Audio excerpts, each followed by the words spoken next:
Thank you, Mr. Speaker. From the onset, I don't think I will give flowers to our committee members because they failed us. Mr. Speaker, when we passed the 415 billion last year, we were assured in this year we'll get 450 billion. And our colleagues were in this house. I don't know what transpired between here and the National Assembly, yet it is a very short distance. Mr. Speaker, it's very unfortunate. Even the 10-point agenda, I don't know whether it's expired or active.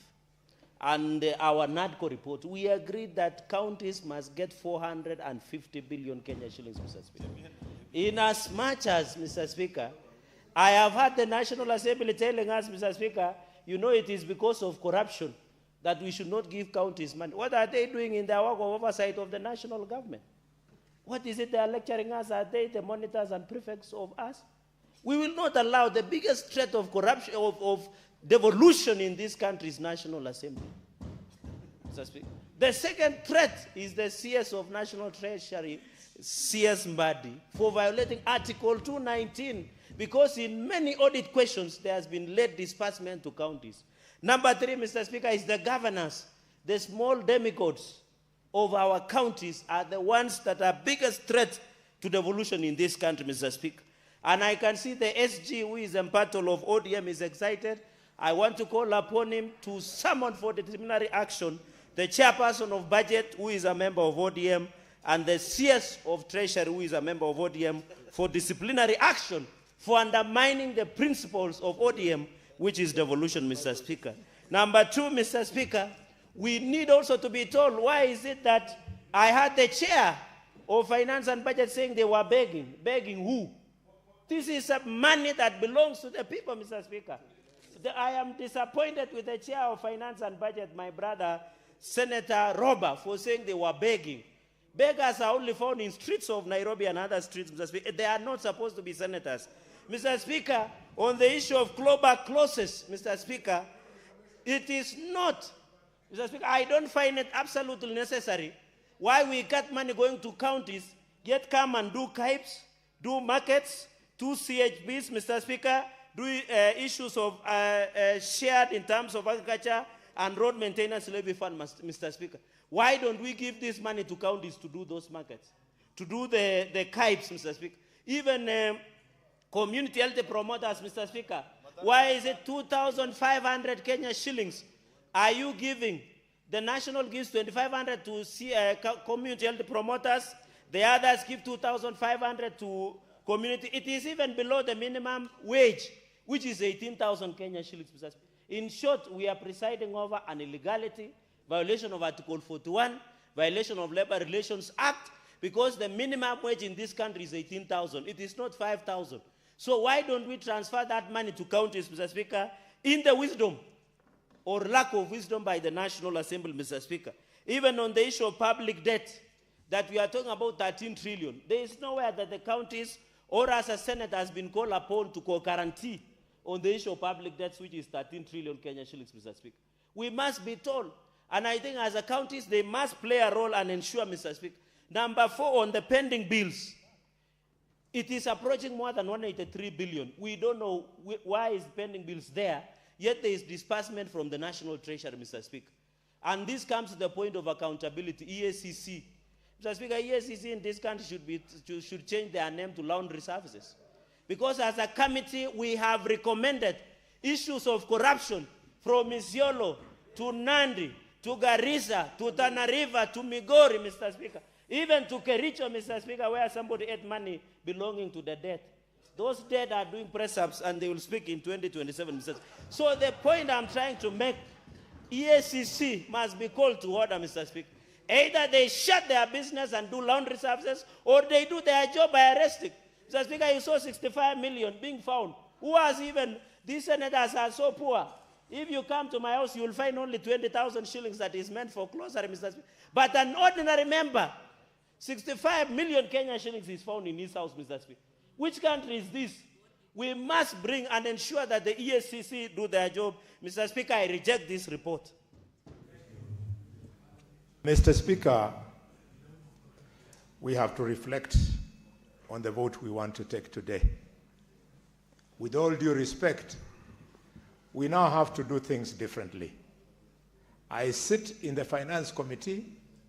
We agreed on 454 billion, where the team of the Senate, led by the chair of the Committee of Finance, found the figure of 428.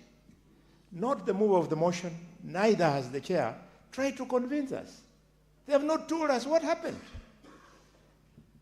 How did you end up at 428?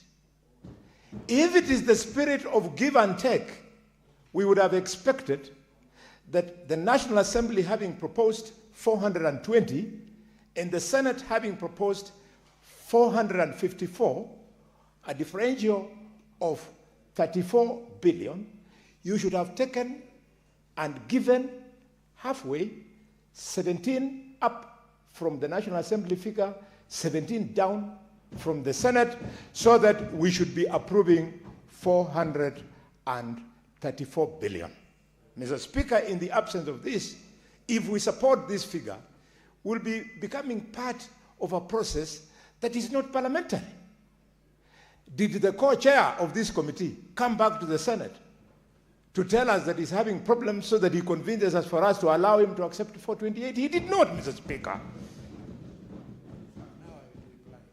Mr. Speaker, if in your reply, the mover of the motion, you do not convince us, let us reject this figure completely so that we create a crisis in the country for this Senate to be taken seriously, for devolution to be taken seriously. Mr. Speaker, members of the National Assembly who sat in that committee, they all come from counties and constituencies where we have constructed county agricultural aggregated industrial parks. How do they expect those projects to be completed, especially the one of Likuyani in Kakamega, which the first time the government went there, and the second time the government went back. First time was when the president was launching, we accompanied him. Second time was when they were coming to collect the equipment. Nothing has happened, Mr. Speaker. And the governor of Kakamega is comfortable saying, we are building archives in Kakamega. Same to the CHPs. We have refused. And even as we blame governors because some of you want to remove governors, let us also focus on the national government. The president in this bill is going to preside over 2.4 trillion shillings. And the only evidence of that money we shall see when we see helicopters, one by assistance of the president, another one carrying MPs, another one carrying the Speaker of the National Assembly, another chopper carrying the Speaker of the Senate.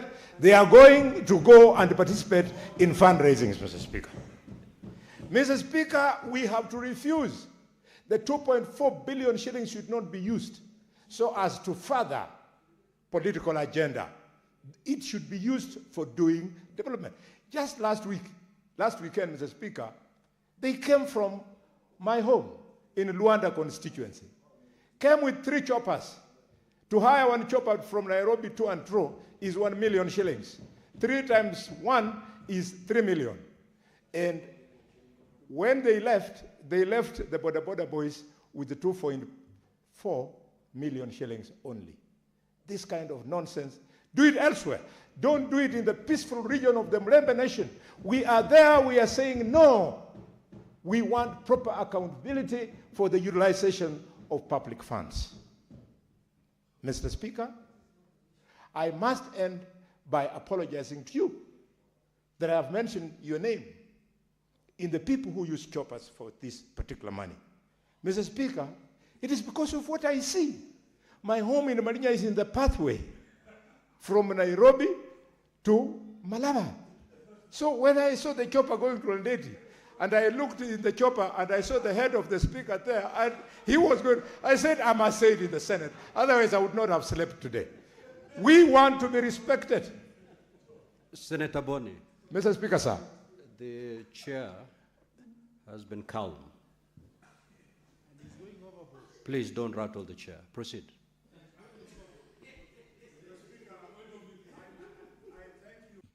Senator Osotsi.